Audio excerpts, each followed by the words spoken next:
So we just talked about the different types of pain, and when somebody's coming along to a persistent pain program, normally we're talking about the persistent pain, the one that's been there for a longer period of time, rather than just the short, sharp pain related to an injury.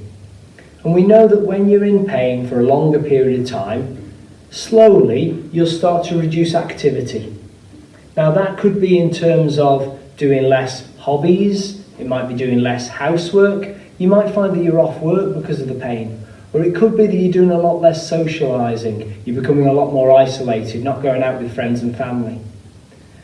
And if we're not doing our normal activities, so we're not going out for a walk or going for a bike ride, a swim, or we're not doing the gardening, slowly over time we're going to become deconditioned. Our muscles aren't going to be as strong as they once were when we were lifting heavy shopping bags and things like that. We'll also become stiffer, and we might find that then things like getting dressed is a lot more difficult.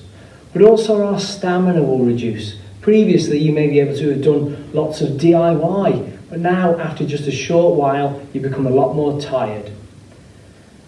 When we're deconditioned, if we then try to increase our activity levels, which is really, really common because somebody thinks, I've had this problem for so long now, I just want to get back to some form of normality.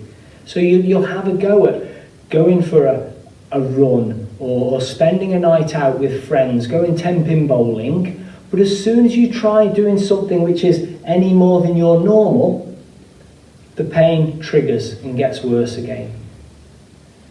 Now, I mentioned earlier that link between pain and sleep, because if you're in pain today, chances are you'll sleep poorly tonight.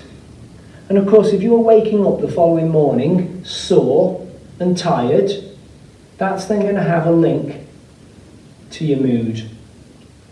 You're going to be fed up, frustrated, low, upset.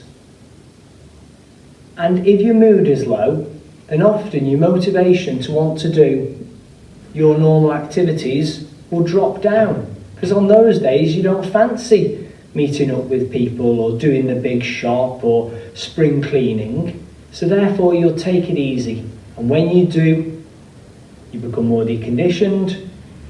The next time you try and do something, your pain will come on a little bit sooner. Now this is what we call the pain cycle, and it's one of the most common things that we see within persistent pain. What we're looking to do is finding ways and strategies to try and break the cycle.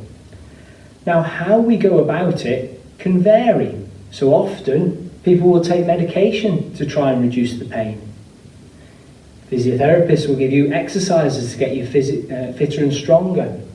You might see a pain psychologist who might deal with the mood side of things, and you might even see a specialist who deals with sleep.